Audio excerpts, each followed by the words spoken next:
Nous avons besoin de Dieu pour être orientés parce que c'est lui qui nous éclaire, c'est lui qui nous guide, c'est lui qui nous conduit. Aucune personne ne se suffit à elle-même, quelle que soit l'expérience, quel que soit l'âge, quel que soit ce que tu as, quel que soit ce que tu vis. Nous avons besoin de Dieu et c'est tous les jours. De la même manière que nous mangeons pour donner de l'énergie, de la force, de la consistance à notre corps physique, c'est de la même manière que nous avons besoin d'écouter des paroles douces, des bonnes paroles, des paroles bien pour notre âme. Mais aussi, notre esprit a besoin aussi d'être équilibré en écoutant la parole de celui qui l'a créé, du Créateur. Parce que l'Esprit de Dieu habite en nous. Alors ce matin, nous allons donner un thème à notre exhortation. Nous allons parler de l'unité de mesure de notre foi. Nous savons qu'il y a beaucoup de choses dans la nature qui sont quantifiables. Ça veut dire qu'on peut mesurer, qu'on peut calculer. Par exemple, tout ce que nous achetons dans les boutiques, nous savons que c'est mesuré en kilos. Nous savons qu'il y a certaines choses qui sont mesurées en litres pour savoir la quantité que nous pouvons obtenir ou la quantité qui est vendue à un X prix. Et donc aujourd'hui, nous allons parler de l'unité de mesure de notre foi. Notre foi, elle est pesée par rapport à quoi? Notre marche chrétienne, notre vie, on la mesure par rapport à quoi? Qu'est-ce qui aujourd'hui peut nous dire que je pèse spirituellement, ou je suis léger, ou je vaux rien, ou je vaux cher? Si et seulement si on pouvait acheter ta foi, alors tu coûterais combien si on pouvait la mesurer? Elle fait quelle distance? Elle fait quelle longueur? Si on peut prendre les unités de mesure, elle fait quelle force? Et donc, par la parole de Dieu, nous allons nous exhorter à ce sujet. Nous allons lire dans Exode 32, à partir du verset 1. Si une personne a trouvé peut faire la lecture. Exode 32, à partir du verset 1, ben, je dirais stop là où il faut. Exode 32. C'est ça.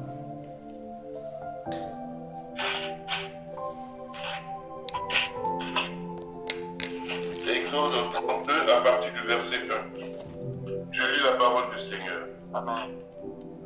Le peuple, voyant que Moïse tardait à descendre de la montagne, s'assembla autour d'Aaron et lui dit: Alors fais-nous un Dieu qui marche devant nous, car ce Moïse, cet homme qui nous a fait sortir du pays d'Égypte, nous ne savons ce qu'il est devenu. Aaron leur dit: ôtez les anneaux d'or qui sont aux oreilles de vos femmes, de vos fils et de vos filles, et apportez-les-moi. Et tous ôtèrent les anneaux d'or qui étaient à leurs oreilles, et ils les apportèrent à Aaron. Il les reçut de leurs mains, jeta l'or dans un moule, et fit un veau d'or, un veau en fonte. Et ils dirent: Israël, voici ton Dieu qui t'a fait sortir du pays d'Égypte. Lorsque Aaron vit cela, il bâtit un autel devant lui et il s'écria: Demain il y aura fête en l'honneur de l'Éternel. Le lendemain, ils se levèrent de bon matin et ils offrirent des holocaustes et des sacrifices d'action de grâce. Le peuple s'assit pour manger et pour boire. Puis ils se levèrent pour se divertir. L'Éternel dit à Moïse: Va, descends, car ton peuple que tu as fait sortir du pays d'Égypte s'est corrompu. Ils se sont promptement écartés de la voie que je leur avais prescrite. Ils se sont fait un veau en fonte. Ils se sont prosternés devant lui. Ils lui ont offert des sacrifices. Ils ont dit: Israël, voici ton Dieu qui t'a fait sortir du pays d'Égypte. L'Éternel dit à Moïse: Je vois que ce peuple est un peuple beaucoup roide. Maintenant, laisse-moi, ma colère va s'enflammer contre eux et je les consumerai, comme je ferai de toi une grande nation. Moïse implora l'Éternel, son Dieu, et dit: Pourquoi, ô Éternel, ta colère s'enflammerait-elle contre ton peuple que tu as fait sortir du pays d'Égypte par une grande puissance et par une main forte? Pourquoi les Égyptiens, diraient-ils, c'est pour leur malheur qu'il les a fait sortir, c'est pour les tuer dans les montagnes. et pour les exterminer de dessus la terre. Reviens des ardeurs de ta colère et répands-toi du mal que tu veux faire à ton peuple. Souviens-toi d'Abraham, d'Isaac et d'Israël, des serviteurs, auxquels tu as dit, en tuant par toi-même, je multiplierai votre postérité comme les étoiles du ciel. Amen, amen. On peut s'arrêter là. Je donnerai à vos descendants. Amen. Oui, amen, amen. Papa Omer, tu vas prendre encore Deutéronome 8 à partir du verset 2. Deutéronome 8. Le verset 2 au verset 5. Ok. Deutéronome 8.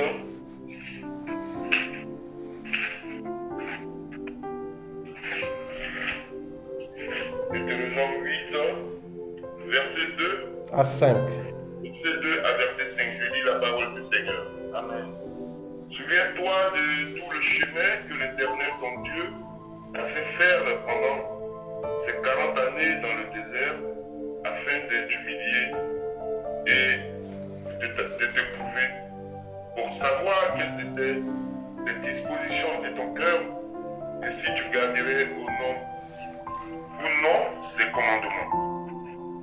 Il t'a humilié, il t'a fait souffrir de la faim, et il t'a nourri de la manne que tu ne connaissais pas et que n'avaient pas connu tes pères, afin de t'apprendre que l'homme ne vit pas de pain seulement, mais que l'homme vit de tout ce qui sort de la bouche de l'Éternel. Amen.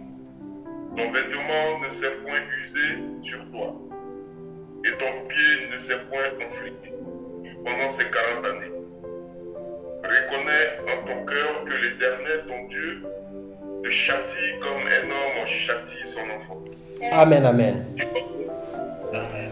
Ok, donc non, c'est bon, Papa Omer, on peut s'arrêter là. Merci beaucoup. Et donc nous avons dit l'unité de mesure de notre foi. Nous voyons dans ces deux passages les événements qui se sont passés pendant que Moïse, qui a conduit le peuple d'Israël, qui les a sortis depuis l'Égypte, Moïse qui a fait des prodiges à leurs yeux, Dieu a permis qu'il y ait les 10 plaies pour montrer sa puissance et sa grandeur à Pharaon. Moïse les a conduits depuis l'Égypte, là où ils étaient tenus en esclavage pendant plus de 400 ans.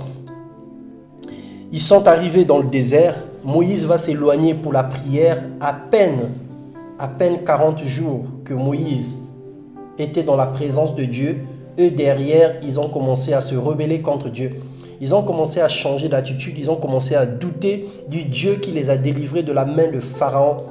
Eux qui étaient esclaves pendant des centaines d'années. Ils ont oublié toutes ces choses. Ils ont commencé à fabriquer les autres dieux et lui donner la gloire. Ils ont commencé à utiliser les statuettes pour remplacer Dieu. Alors le Seigneur avait prononcé une sanction contre les enfants d'Israël.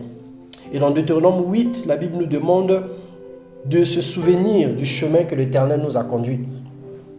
Là, Dieu parle à quelqu'un qui a la foi, quelqu'un qui connaît le Seigneur, qui marche avec le Seigneur, mais qui arrive par des moments où les lamentations, les murmures, les amertumes, les situations de la vie, parfois nous font douter de Dieu. Parce qu'on se rend compte que ce que nous traversons devient tellement lourd et pesant qu'on ne peut pas le contenir. On commence à se poser des questions. La Bible nous dit, souviens-toi tout le chemin que l'Éternel, ton Dieu, t'a fait faire pendant ces 40 années. Et peut-être, on va dire, pendant le nombre d'années que toi, tu t'es converti. Il est arrivé un jour où dans ta vie, il est arrivé un jour où dans ma vie, où on a pris le micro, où on a témoigné Dieu. Où on a rencontré une personne, où on a dit que Dieu était bon. Alors, pourquoi un autre jour, notre langage a changé? Pourquoi est-ce que quelquefois, nos langages changent? Aujourd'hui, on témoigne que Dieu est bon. Dès que survient l'épreuve, on commence à douter de ce même Dieu. Dès que survient la tentation, on commence à changer de langage. Alors le Seigneur nous éprouve. La Bible dit qu'il nous éprouve. Lui-même, il nous éprouve. Il nous humilie. Il utilise même le mot, il nous humilie et il nous éprouve pour savoir quelles sont les dispositions de nos cœurs. Dieu aujourd'hui peut permettre des situations, peut même permettre que pendant que tu es en train de rouler, quelqu'un te rentre dedans. Et que tu sors tout ce qu'il y a à l'intérieur de toi. Tu commences à insulter la personne, tu commences à vraiment à sortir de l'amertume et de l'animosité qui se trouve à l'intérieur de toi pour réagir. Et j'ai souvent l'habitude de dire que l'action est humaine, mais la réaction est animale. Un humain agit. Il doit agir en conséquence de cause, en fonction des lois en vigueur, en fonction des règles de base. Mais la réaction, comme nous voyons en chimie, on fait le mélange de deux substances et ça réagit automatiquement. Mais la réaction, elle est souvent animale. C'est l'animal qui a l'instinct de réaction. Dès que tu touches là où il ne faut pas toucher, l'animal, il réagit automatiquement. Nous, en tant qu'enfants de Dieu, on doit avoir des bonnes actions. Une action se prépare, une action est calculée, une action est réfléchie, une action n'est pas préméditée. Mais la réaction, c'est quelque chose de simultané, c'est quelque chose de spontané, de brutal. Et on peut regretter la réaction. Il arrive que sur notre chemin, nous rencontrons ces choses et nous réagissons. Et lorsque nous réagissons, nous nous dénaturons.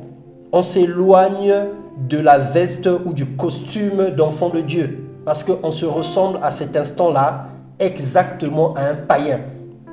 Et là, au travers de l'exhortation, nous allons voir chacun quelle est l'unité de mesure de ta foi. Avec quoi est-ce qu'on peut mesurer ta foi? Il y a certains d'entre nous, si tu veux mesurer sa foi, présente-lui seulement de l'argent.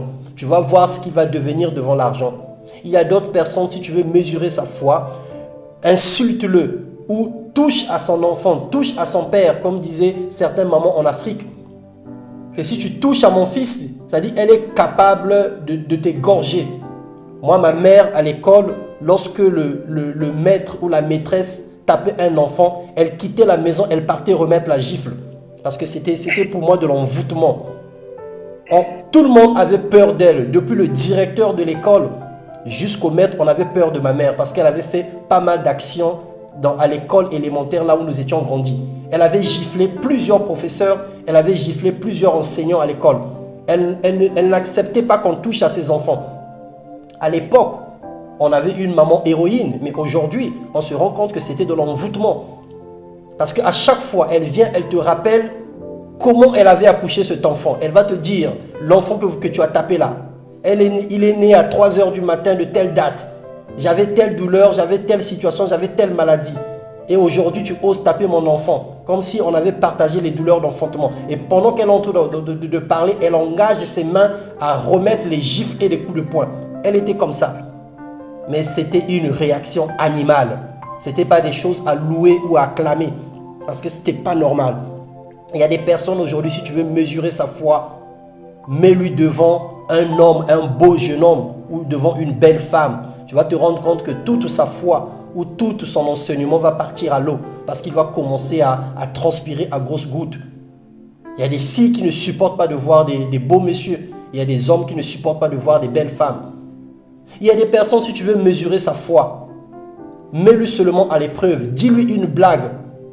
Tu vas voir comment il va réagir, comment il va se mettre dans tous les états. Bref, chacun de nous a quelque chose auquel son jardin secret qu'on ne touche pas.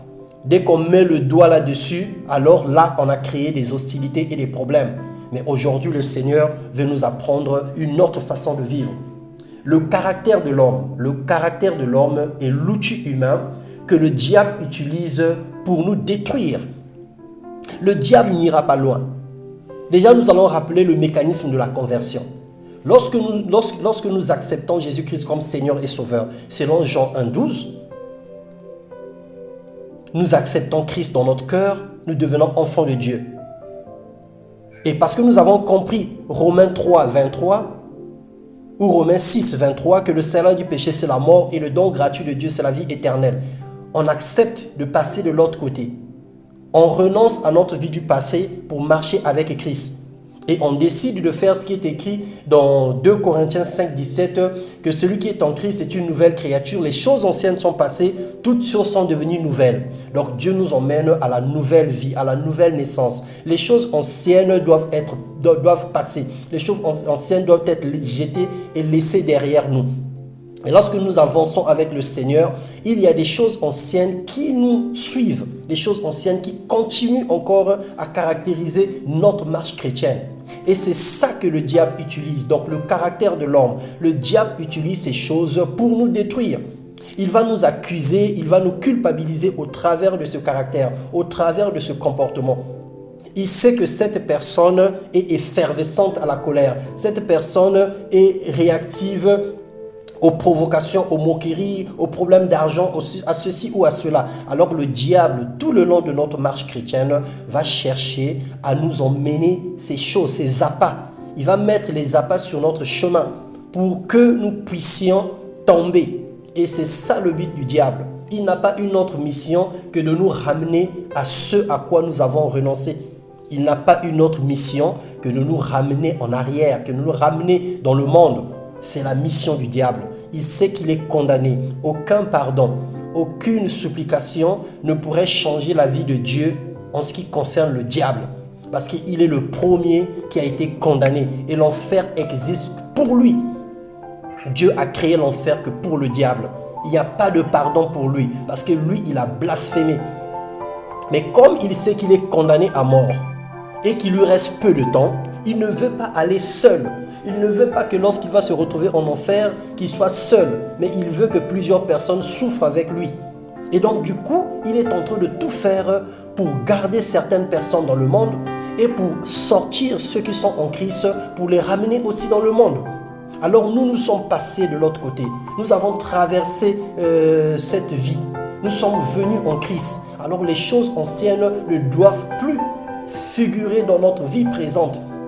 Quand ces choses surgissent, nous devons à tout prix faire en sorte que ça disparaisse. Nous devons payer le prix pour notre transformation, pour notre changement. Nous devons payer le prix pour ôter en nous toute habitude ou tout caractère qui ne glorifie pas le Seigneur. Et donc le diable va utiliser le caractère de l'homme. Alors aujourd'hui, la Bible nous parle qu'il y a des enfants de Dieu et des enfants du diable. Ce n'est pas un jeu, c'est la vérité. La Bible dit qu'il y a des enfants de Dieu et il y a des enfants du diable. Nous allons lire dans 1 Jean 3, le verset 10. La Bible dit que c'est par là que se font connaître les enfants du Dieu et les enfants du diable. Quiconque ne pratique pas la justice n'est pas de Dieu, non plus que celui qui n'aime son frère. Voilà la différence entre un enfant de Dieu et un enfant du diable. La Bible souligne bien enfant de Dieu, enfant du diable. 1 Jean 3, 10. Celui qui n'est pas né de Dieu, celui qui n'aime pas son frère, celui qui ne pratique pas la justice est un enfant du diable. Maintenant, aujourd'hui, tu es en Christ, tu es devenu un enfant de Dieu. Est-ce que les œuvres de la justice, figurent dans ta vie? Est-ce que les œuvres de la justice se voient à l'intérieur de toi? Est-ce que tes voisins, ta famille, dans ta maison, autour de toi, est-ce que les œuvres de justice sont visibles dans ta vie? Alors, ça c'est la première unité de mesure que nous allons voir ce matin. Les œuvres de la justice. C'est quoi la justice? C'est quoi le droit? Qu'est-ce que Dieu appelle la justice? Lorsqu'il nous dit recherchez premièrement le royaume et la justice de Dieu et le reste des choses vous seraient données par-dessus. C'est quoi la justice de Dieu? Où le Seigneur met en premier lieu, le Seigneur met la justice à la tête de toute la démarche chrétienne. Il dit de rechercher premièrement, Matthieu 6, 33, de rechercher premièrement le royaume et la justice. Le royaume de Dieu, c'est le règne de Dieu, c'est le Saint-Esprit en quelque sorte. Et il y a la justice de Dieu. La justice de Dieu, c'est l'ensemble des règlements, l'ensemble des valeurs chrétiennes, l'ensemble des choix positifs que nous pouvons faire pour ressembler à Jésus-Christ. Et ça, nous pouvons le voir en détail dans Éphésiens 5. On nous dit qu'est-ce qu'il faut faire pour être imitateur de Christ. Et donc, c'est l'ensemble de ces valeurs-là. Lorsque nous avons ces valeurs à l'intérieur de nous, nous disons que nous pratiquons la justice de Dieu. Parce que la justice de Dieu est basée sur l'amour. La justice de Dieu est basée sur l'équité. La justice de Dieu est basée sur la foi chrétienne. Nous n'avons pas d'autres sources. Nous n'avons pas d'autres sources, d'autres codes de conduite. Nous n'avons pas un autre livre ou une autre façon de faire que de pratiquer ce qui est écrit dans la parole de Dieu. Et c'est là que Dieu nous étale son projet de loi. Le projet de loi de Dieu, c'est être imitateur de Christ. C'est marcher comme Jésus-Christ. C'est le ressembler radicalement. C'est marcher dans l'amour, marcher dans la paix, rechercher la paix avec tous et la sanctification. C'est l'ensemble, c'est le code de conduite des enfants de Dieu. Et c'est au travers de ça que vraiment on va mesurer notre foi. Et donc la seule différence qui existe entre les enfants de Dieu et les enfants du diable réside dans le fait qu'un enfant de Dieu, lui, il va marcher selon ce qui est écrit dans Galates 5, 22. Et un enfant du diable, il marche selon ce qui est écrit dans Galates 5 à partir du verset 16. Nous allons lire ces passages. Une personne va lire Galates 5 à partir du verset 16, de 16 à 20. Et une autre personne peut prendre Galates 5, le verset 22 et 23.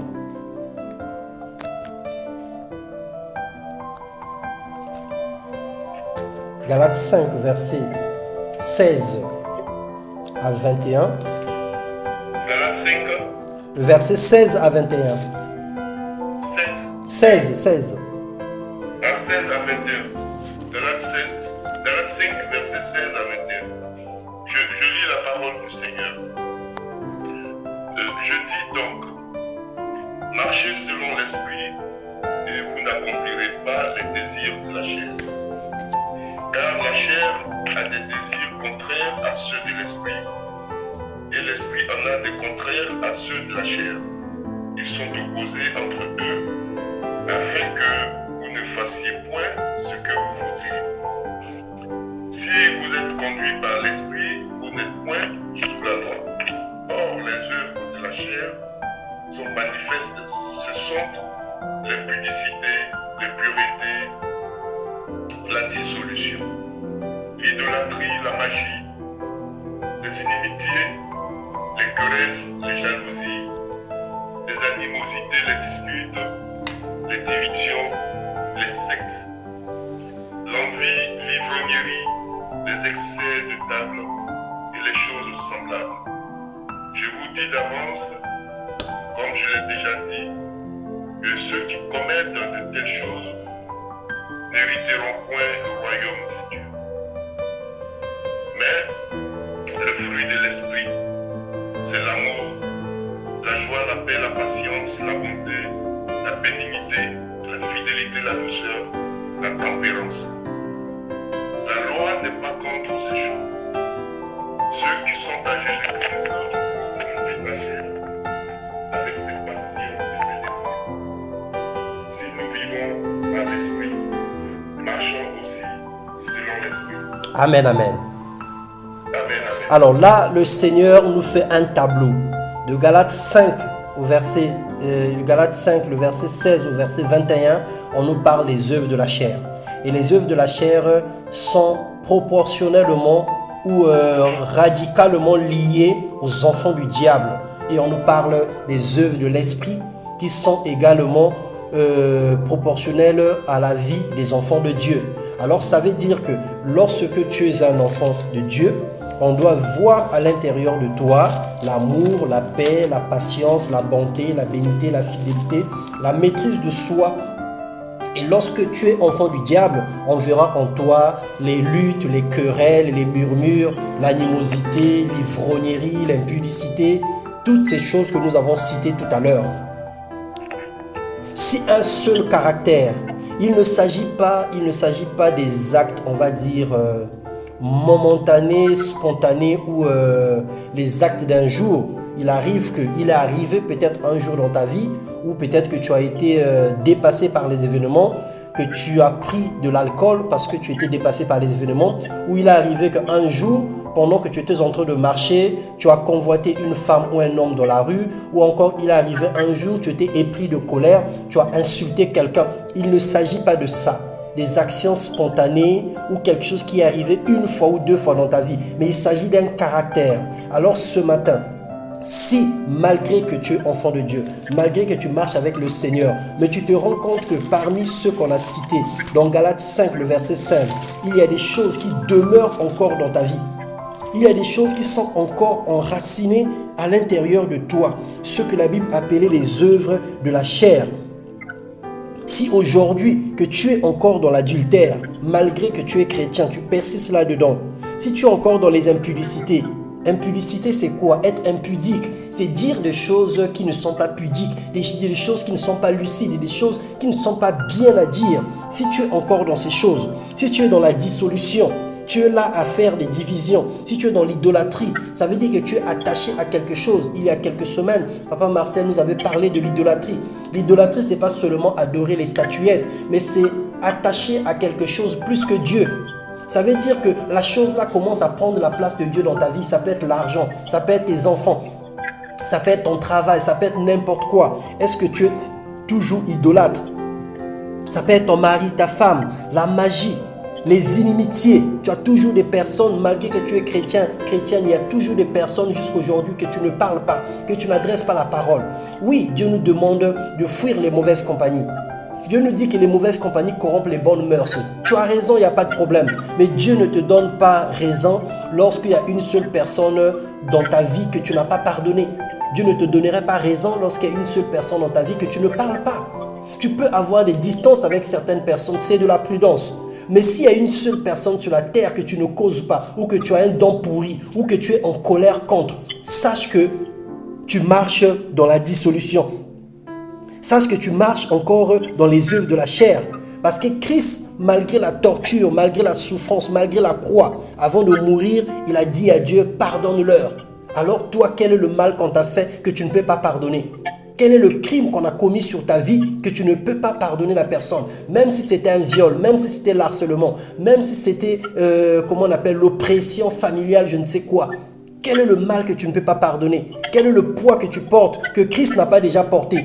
Pour que toi, tu gardes encore prisonnier certaines personnes dans ton cœur et dans ton âme. Alors, on nous parle des querelles. Oui, assurément, tu ne commets pas l'adultère, tu ne commets pas l'impudicité, tu marches selon la volonté de Dieu, tu pries beaucoup, mais tu es une personne querelleuse. On ne peut pas te toucher, on ne peut pas te dire quelque chose. À ton travail, dans la famille, partout. Dès qu'on parle de toi, ce sont des querelles. Alors ça aussi, c'est une œuvre de la chair. La jalousie. Jalousie envers ton mari, envers ta femme, envers les autres. Il ne faut pas confondre les mots lorsqu'on parle de la jalousie. Il ne s'agit pas parce que tu protèges ta femme, ton mari et que tu as le droit d'être jaloux. La Bible nous dit que les jalousies, c'est pas bien. Il y a une jalousie qui arrive à une étape où on devient comme surveillant général. Ça devient comme un esprit de contrôle. Toi, tu as l'impression que tu le fais parce que tu aimes ton mari ou tu aimes ta femme, mais en réalité, ça devient comme un esprit de contrôle. Ta jalousie atteint tellement de niveau prépondérant que même une petite tache sur l'habit de ton mari, tu commences à monter. Une petite tache, une petite odeur sur le vêtement de ta femme, tu commences à changer de forme. Alors qu'on se frotte partout, on se fait des câlins au boulot par-ci par-là. Une odeur, une nouvelle odeur chez toi à la maison, ça devient un problème. Une petite mèche qui est tombée dans la voiture de ton mari ou de ta femme, ça devient un problème. Alors qu'on peut transporter une personne. Le vent peut même déposer une mèche de cheveux lorsqu'on ouvre des portières à gauche, à droite. Les jalousies et l'animosité, le caractère animal. Et surtout dans les couples aujourd'hui, il y a même des couples qui vivent encore dans l'animosité en ce qui concerne leur sexualité. Ils font des choses parfois qui sont contre nature. Il y a ceux qui sont encore dans les pratiques qui ne glorifient pas Dieu. Il y a un caractère parfois qu'on peut avoir à l'intérieur de nous. Un caractère animal. Les disputes, les divisions, les sectes, l'envie, les meurtres, l'ivrognerie, les excès de table et les choses semblables. Ça veut dire que la liste était longue. Lorsque nous sommes encore dans ces choses, lorsque ces choses sont encore enracinées en nous, comme je suis en train de le dire, il ne s'agit pas de la colère d'un jour, qu'un jour tu étais en colère, tu as tapé la main sur la table, tu as pété les plombs. Ça, c'est pas de ça qu'on parle. Mais on parle d'une attitude qui est devenue ton caractère, qui est ta nature. Tu te reconnais dans ça. Tu sais que vraiment ça là, je prie mais ça ne change pas. Je prie mais ça ne quitte pas. Je fais des efforts mais c'est toujours là. Il s'agit de ça. Alors si tu vis dans ces choses, sache que tu pèses léger. Tu pèses léger. Et c'est avec ça qu'on va te mesurer spirituellement. Et si tu pèses léger, le diable aura tendance à te ramener vers la terre. Parce que tout ce qui pèse selon la pesanteur doit descendre vers le bas. Et nous qualifions la terre qui appartient au diable et le ciel qui appartient à Dieu. Alors on doit être léger spirituellement et être lourd sur le plan charnel, pour éviter que le diable nous attire. On doit monter facilement vers Dieu. C'est un peu paradoxal, mais on doit monter facilement vers Dieu. Ça veut dire que dès lors que Dieu dit quelque chose, ça doit nous attirer vers le haut.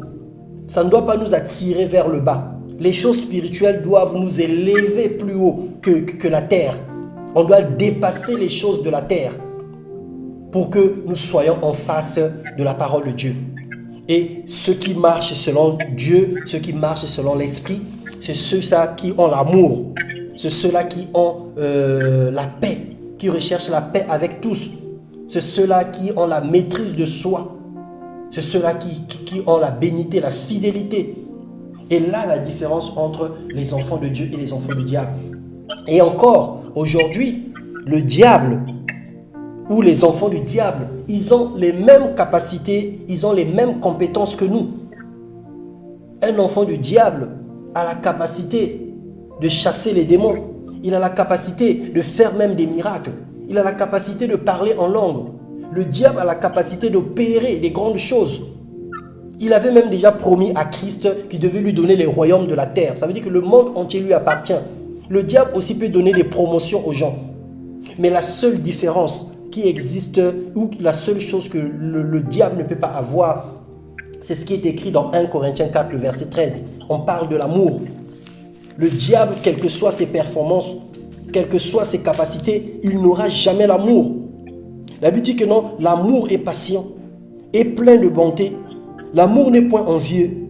L'amour ne se vante point, ne s'enfle point d'orgueil. Il ne fait rien de malhonnête, il ne s'irrite point, il ne soupçonne pas le mal. Il ne se réjouit pas de l'injustice, il se réjouit de la vérité. L'amour excuse tout, l'amour croit tout, l'amour espère tout, l'amour supporte tout. L'amour ne meurt jamais. Les prophéties prendront fin, les langues cesseront, la connaissance disparaîtra, car nous connaissons en partie et nous prophétisons en partie. Mais quand ce qui est parfait sera venu, ce qui est partiel disparaîtra. Et donc, Dieu met l'amour au centre de tout. Dieu met l'amour à la base de tout. Et le diable, il n'aura jamais l'amour parce qu'il n'est pas patient. Il n'aura jamais l'amour parce qu'il ne supporte pas tout. Il ne supportera pas que quelqu'un commette un tort à ses yeux. Les torts des autres sont des actes à les incriminer. Les erreurs des autres sont des points, des critiques. Les faiblesses des autres sont des points pour les maltraiter. Alors que Dieu nous demande de supporter tout.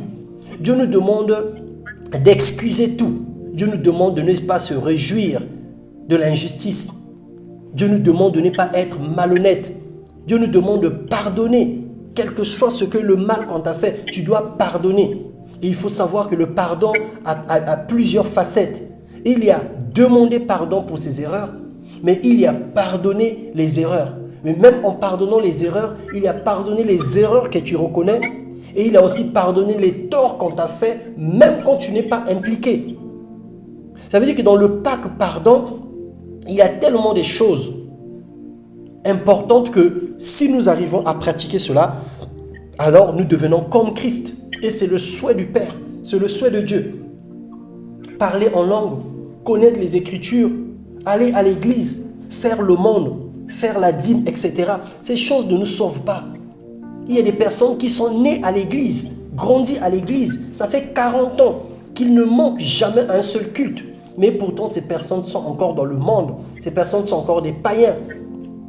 Il y a des personnes qui font des aumônes. Nous voyons nos amis, les musulmans.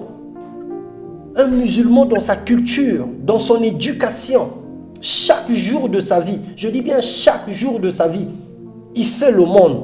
Il doit passer quelque part là où quelqu'un est dans le besoin. Il doit déposer une petite pièce de quelques centimes. Il doit déposer un bout de pain. Ils font l'aumône régulièrement. Mais pourtant, ce sont des héritiers de l'enfer. Parce qu'ils ont des actes, ils ont des œuvres qui ne glorifient pas Dieu. La dîme, même si tu donnes la dîme qui dépasse toutes les dîmes, même si tu donnes 1 million d'euros de dîme, ce n'est pas ça qui va te sauver. Dieu n'est pas dans la corruption. Dieu n'est pas corrompu par le bien matériel. Tu peux gâter les hommes de Dieu du monde entier. Ce n'est pas ça qui va sauver ta vie. Ça va garantir ta richesse et ta bénédiction matérielle et financière, ça c'est sûr. Parce qu'il y a la loi de la sémence qui est là, et la loi de la sémence agit dans la vie de quiconque, païen ou chrétien. Mais ça ne va pas t'emmener au ciel. Ça ne va pas te sauver de la colère à venir. Ce qui sauve, c'est avoir Christ en soi et persévérer dans la crainte de Dieu pour conserver son salut. Le jour du Seigneur est proche et le jour du Seigneur viendra comme un voleur. Lorsque Christ va décider de venir, il n'avertira personne. La Bible dit que non, personne ne connaît ni l'heure ni le jour. Il n'y a aucune prophétie qui donne avec exactitude l'heure et le jour de l'arrivée de Jésus. Mais les événements que nous sommes en train de vivre aujourd'hui même, regardez ce qui se passe aujourd'hui dans le monde.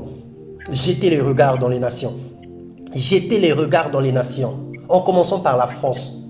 Regardez les dégénérations, les débordements qu'il y a eu, rien que parce qu'on a repoussé l'âge de la retraite à 64 ans. Et les 64 ans, ça ne correspond même pas à tout le monde. Chacun va subir en fonction de l'âge où il a commencé à travailler, les trimestres qu'il va gagner, qui est repoussé chaque année au fur et à mesure. Et même encore, ce n'est pas obligatoire. Tu n'es pas forcé d'arriver à 64 ans. Tu peux arrêter quand tu veux. Mais la conséquence, c'est que tu toucheras moins. Tu peux même arrêter aujourd'hui, ça n'engage que toi. Mais sauf que tu auras une retraite médiocre. Et tu peux faire autrement si tu ne veux pas travailler à 64 ans. Tu peux commencer à investir, tu peux commencer à entreprendre, tu peux faire beaucoup de choses. Bref, on n'est pas là pour parler politique, mais regardez comment il y a eu des débordements. Regardez les événements qui se passent sur la terre, des catastrophes naturelles, des tremblements de terre. Des situations qui se passent partout dans le monde. Ça ne nous rappelle pas les choses du temps de la fin. Ça ne nous rappelle pas la fin du monde. Alors le jour du Seigneur est proche. Ces événements annoncent et précèdent l'arrivée du Seigneur. En tant qu'enfant de Dieu, on doit être alerté que le retour de Christ est proche. On doit faire attention, à partir de maintenant, on doit faire attention tous les jours à notre vie. On ne doit plus vivre et courir que pour manger. Parce que nous travaillons, nous donnons tous les efforts. C'est pour manger, bien se vêtir et dormir en paix, dormir dans le chaud, avoir un toit. C'est pour ça que nous travaillons. Alors on doit courir moins pour ces choses. On doit aller à l'essentiel et à ce qui est nécessaire. Aller travailler pour être équilibré, mais plus du spirituel que du charnel. Dieu ne nous demande pas d'arrêter de travailler, Dieu ne nous demande pas d'arrêter d'investir. Dieu nous demande de vivre comme nous vivons tous les jours. Et il dit que non, ce qui est arrivé au temps de Noé arrivera. Les gens mangeaient, buvaient, construisaient, mariaient leurs enfants, se mariaient. Le Seigneur va nous surprendre au travers de ces choses, au travers de tous ces événements. Dieu ne nous demande pas d'arrêter, mais Dieu nous demande d'avoir un focus sur la vie spirituelle, sur notre salut. Donc, il y a des signes qui démontrent que un enfant de Dieu s'égare. Il y a des signes qui montrent que nous sommes en train de nous égarer, que nous sommes en train de perdre notre valeur spirituelle, que devant la balance du ciel, que nous ne valons absolument plus rien. Lorsque nous sommes dans le raisonnement, lorsque nous sommes dans l'isolement, on commence à s'isoler les uns des autres. La Bible dit que ceux qui s'éloignent s'égarent. Ceux qui s'éloignent s'égarent. C'est ce que dit la Bible de Dieu. Et un peuple sans révélation est un peuple sans frein. Lorsque nous sommes dans les raisonnements, nous pensons tout savoir, nous pensons tout connaître, nous nous isolons, nous nous égarons, nous éloignons les autres autour de nous. Nous voulons avoir une vie solitaire parce que nous pensons que nous sommes empoisonnés. Nous pensons que nous ne sommes plus à l'aise au milieu de ce que Dieu appelle ses enfants. Cet isolement-là nous égare et c'est le piège du diable. Le diable a expérimenté quelque chose dans nos vies dont nous sommes tous témoins. Le confinement, il a essayé d'isoler les uns des autres et nous savons ce que ça nous a fait. C'était un test du diable. Le diable voulait voir aujourd'hui qu'est-ce qui va se passer lorsqu'il n'y aura pas des églises, lorsqu'il n'y aura plus la communication, lorsqu'il n'y aura plus le téléphone, lorsque les gens ne prendront plus leur voiture pour aller voir leurs voisins, lorsque l'armée va être dans la rue en train de punir ceux qui vont sortir et que chacun se retrouve à l'intérieur dans sa maison. Qu'est-ce qui devait se passer? Imaginez un seul instant pendant le confinement, si on n'avait pas la connexion Internet, si on n'avait pas le téléphone. Imaginez un peu, on devrait être dans quel monde? On devait être dans quel monde? Le diable, quelque chose l'avait échappé. Il avait oublié que le monde spirituel n'a pas de distance. Ça veut dire que tel que nous sommes là, vous êtes à côté, je suis là au téléphone, on est en train de s'édifier, on est en train de glorifier Dieu. Il avait oublié ça, que le monde spirituel n'avait pas de distance. C'est pour ça qu'on avait Internet et téléphone. Mais à un seul instant, si on n'avait pas ces choses, imaginez que allaient être nos vies. Que allaient être nos vies. Beaucoup de gens allaient mourir. Ça veut dire qu'après le confinement là, quand on allait se retrouver, on allait se rendre compte qu'il y a ceux qui ne sont même plus chrétiens. On allait se rendre même compte qu'il y en a ceux qui sont restés tellement seuls qu'ils ont même couché avec leurs chiens. Déjà, ces pratiques existent. Mais ceux qui n'étaient pas dans ces pratiques pouvaient même arriver. On allait entendre qu'il y en a des frères et des sœurs, c'est vrai que c'est arrivé. Mais ça allait être avec un niveau prépondérant où des frères et des sœurs ont connu des relations sexuelles. Où des parents ont couché avec leurs enfants. Ces choses ont existé pendant le confinement, mais à des faibles proportions. Maintenant, imaginez s'il n'y avait pas de communication. Si les uns et les autres ne savaient même pas à qui parler ou comment se recueillir dans la prière. Les gens qui sont tombés malades, qui étaient contaminés, s'il n'y avait pas le téléphone pour leur envoyer des ondes spirituelles, pour prier pour eux, il devait y avoir plus de morts que ceux que nous avons enregistrés. Et finalement, le confinement ou le Covid en général, quand j'ai regardé les statistiques, sauf si je me trompe, a fait pratiquement autour de 100 000 morts dans le monde. De 100 millions de morts dans le monde. Mais je vous dis, pour votre information, ça ne correspond même pas au nombre de personnes qui sont mortes en RDC par le choléra et l'Ebola. C'est là où je me suis rendu compte que, mais franchement, les gens sont insensibles à certaines choses. Le Covid a bouleversé le monde entier, mais ça n'a pas fait plus de morts que ceux qui meurent en Afrique, ceux qui sont morts par l'Ebola et le choléra. Mais regardez comment le monde était touché, parce que l'Occident était touché. Si c'était que l'Afrique qui était touchée par ça, ça n'allait pas faire écho. On allait même bloquer l'Afrique et leur laisser loin. Ou si c'était l'Inde, ou je ne sais pas quel pays pauvre du monde. Mais bref, le diable a expérimenté ces choses. Lorsque nous nous éloignons, lorsque nous isolons, nous égarons radicalement. Dans 2 Corinthiens 3:3, la Bible déclare que nous sommes des lettres vivantes, écrites, non pas avec de l'encre, mais avec l'Esprit de Dieu. Chaque enfant de Dieu est une lettre vivante. Qu'est-ce que ça veut dire? Ça veut dire que nous renvoyons une image, nous renvoyons un message, notre attitude, nos langages, nos actions renvoient un message dans le monde. Lorsqu'on voit le frère Tony dans la rue, les gens n'ont pas besoin que j'ouvre ma bouche pour dire ce que je suis. Les gens vont lire en moi une attitude, un comportement, une nature. Lorsqu'on voit maman Odette dans la rue, elle n'a pas besoin d'ouvrir sa bouche. Mais les gens qui vont la rencontrer, sa démarche, sa façon de parler, sa façon même d'acheter lorsqu'il arrive devant une boutique, la façon de se présenter devant le boutiquier, la façon de se présenter dans une administration, la façon de saluer quelqu'un dans la rue, la façon de recevoir celui qui vient frapper à sa porte, l'ensemble de ces attitudes renvoie un message. Et c'est là notre valeur spirituelle. Et ce sont des choses qui ne trompent pas. Nous sommes des lettres vivantes. Les gens diront de nous, ça c'est un enfant de Dieu. Souvenez-vous à Antioche dans les Actes des Apôtres. Pour la première fois, lorsqu'on a appelé enfants de Dieu, lorsqu'on appelait des serviteurs de Dieu, des chrétiens, parce qu'à l'époque, selon l'histoire, ils étaient appelés des chrétiens. Ils étaient des chrétiens. Mais pour la première fois qu'on les a appelés chrétiens, parce qu'ils se sont rendus compte qu'ils étaient comme Jésus-Christ. Ils n'ont pas eu besoin de faire la publicité, ils n'ont pas eu besoin de crier. Leur marche simplement a communiqué une valeur intrinsèque à ceux qui les voyaient. Les gens ont vu en eux qu'ils étaient vraiment des enfants de Dieu, qu'ils étaient vraiment des serviteurs de Christ, parce que c'était des gens intègres, c'était des gens remplis d'amour, c'était des gens compatissants, c'était des gens chaleureux, c'était des gens vraiment qui étaient dignes de confiance. Malgré l'oppression, malgré les attaques, combien d'entre nous aujourd'hui, une simple provocation, un simple titillement, on sort toutes les armes qu'on a. Comme je disais tout à l'heure, une simple blague au boulot, tu te mets dans une situation d'effervescence pas possible. Tu t'alarmes comme pas possible. Tu réagis comme pas possible.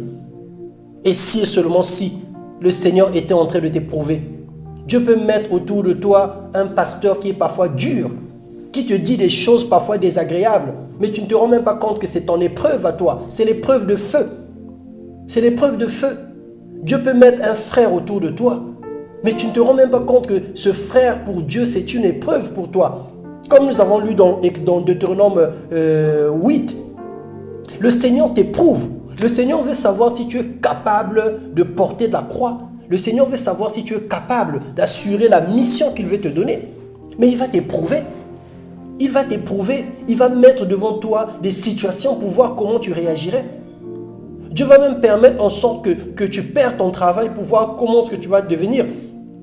Dieu peut permettre que ton mari soit désagréable ou ta femme soit désagréable pour voir qu'est-ce que tu vaux, qu'est-ce que tu as dans tes entrailles, comment est-ce que tu vas réagir.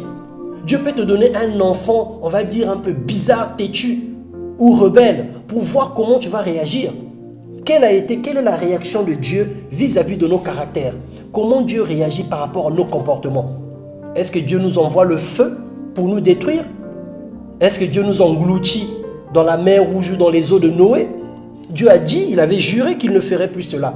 Il donne à chacun l'opportunité de se repentir et de se convertir. Il nous rappelle chaque jour sa parole. Il nous aime quels que soient nos défauts. Il nous aime quels que soient nos manquements. Peu importe les péchés que nous commettons tous les jours, l'amour de Dieu n'est pas conditionnel. L'amour de Dieu ne dépend pas de ce que nous faisons. Il nous a aimés, il nous aimera toujours. Même avec des larmes, il est en train de voir ses enfants partir en enfer. Dieu est en train de pleurer. Mais il n'a pas arrêté d'aimer cet enfant. Il ne peut rien faire parce que l'enfant a choisi de s'égarer. Mais il pleure quand même parce qu'il l'aime tellement. Dieu n'est pas comme nous. Dès que quelqu'un t'a fait du mal, tu l'enraies de ton cœur. Tu le supprimes, tu le bloques dans ton téléphone. Tu éloignes cette personne. Tu ne veux plus entendre parler de cette personne. Dieu, il n'est pas comme ça. Et Dieu veut que nous ayons sa nature. Et la nature de Dieu, c'est l'amour. C'est même l'essence de la vie chrétienne. C'est la vie de Dieu, l'amour. Et il a résumé tous les 500 commandements qu'il y a dans Lévitique en 2 seuls commandements. Tu aimeras ton Dieu de tout ton cœur, de toute ton âme, de toute ta force. Et tu aimeras ton prochain comme toi-même. Les 2 commandements seulement suffisent pour que nous puissions avoir une vie chrétienne agréable. Alors, bien-aimés dans le Seigneur, nous allons terminer par là. Quel est le caractère que le diable utilise dans ta vie pour te détruire? Quelle est la nature que tu as aujourd'hui qui ne glorifie pas Dieu? Et quelle est l'unité de mesure de ta foi? Si aujourd'hui le Seigneur doit t'éprouver, qu'est-ce qu'il doit mettre devant toi qui doit te rassurer que oui, aujourd'hui j'ai la foi? Peut-être que, comme j'ai dit, tu as supporté les adultères, tu n'es pas dans cette vie. Tu as vaincu les impudicités, tu n'es pas dans les convoitises. Peut-être que tu as même vaincu de l'argent parce que tu en as tellement touché, tellement géré que ça ne te dit rien. Mais est-ce que dans d'autres domaines de ta vie, est-ce que ta bouche, tu la calmes ta bouche? Tu sais retenir ta bouche devant des situations? Tu sais être calme? Tu sais être patient? Tu sais être tempérant? Tu sais avoir la douceur? Tu sais avoir la maîtrise de soi devant les situations? Tu sais garder ton calme devant les épreuves? Tu sais bénir Dieu dans les difficultés? Est-ce que tu sais donner? Tu sais pourvoir aux besoins des saints? Est-ce que tu donnes sans murmure, sans colère, sans contrainte? Est-ce que tu donnes du temps à Dieu? Quelle est la chose que Dieu peut mettre devant toi qui va te disqualifier aujourd'hui en tant qu'enfant de Dieu? La chose qui va vraiment te pourrir l'épreuve. Comme on voyait à la conduite, c'était souvent le démarrage en code. on te met devant une pente, devant une montagne avec une voiture à 3 pédales.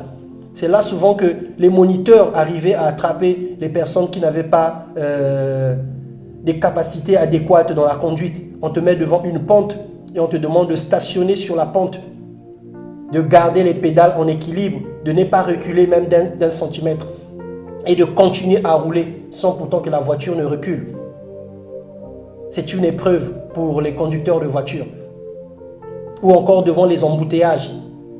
Quel est ton état? La patience que tu peux avoir devant un feu orange. Est-ce que tu passes toujours devant un feu orange? Est-ce que tu es patient d'attendre le vert? Est-ce que tu ne te dis pas que là, écoute, je fonce? Devant la vitesse, la limitation de vitesse, est-ce que tu vérifies toujours que tu es à la limite autorisée des panneaux? Ou est-ce que lorsque tu regardes que tu es hors des panneaux, tu accélères? Les petites choses de la vie courante nous enseignent de notre caractère. Pour ceux qui conduisent les voitures, quand tu ne respectes pas les feux, quand tu ne respectes pas les panneaux de signalisation, ça veut dire que tu ne respectes pas l'autorité qui est l'État. Et si tu ne respectes pas l'autorité, ça veut dire que même dans ta marche chrétienne, il y a quelque chose qui ne va pas. Parce que tu devais être gêné et tu devais être dérangé après avoir brûlé un feu rouge ou après avoir conduit avec un excès de vitesse pendant plusieurs kilomètres sans pourtant t'en rendre compte que tu dépasses les bornes. Et pour les femmes au foyer, le caractère devant ton mari, peu importe ce qu'il est, riche, pauvre, grand, petit, fort ou faible, il est l'autorité que Dieu a établie dans sa vie. Comment est-ce que tu te comportes devant cet homme? Quel est l'honneur que tu lui rends? Quelle est la gloire que tu lui rends? Le respect que tu lui rends? Mesure un peu ton caractère par rapport à ça. Et pour les pères de famille, devant leurs femmes, devant leurs enfants, quel est le niveau de stabilité? Quel est le niveau de respect, de considération? Quel est le niveau d'éducation ou d'exemplarité qu'on peut avoir vis-à-vis de ces personnes? Et même pour les serviteurs de Dieu, devant les âmes, devant l'Église, devant le monde, quelle est l'image qu'on renvoie? Alors nous allons prier le Seigneur. Nous allons prier le Seigneur pour 4 choses. On va les combiner et on va prier. Nous allons demander la justice de Dieu. Dieu nous demande de rechercher premièrement la justice de Dieu et le reste nous serait donné par-dessus. Nous voulons marcher dans la justice de Dieu. Nous voulons marcher selon l'esprit pour ne pas accomplir les œuvres de la chair. Parce que les œuvres de la chair nous disqualifient dans la présence de Dieu.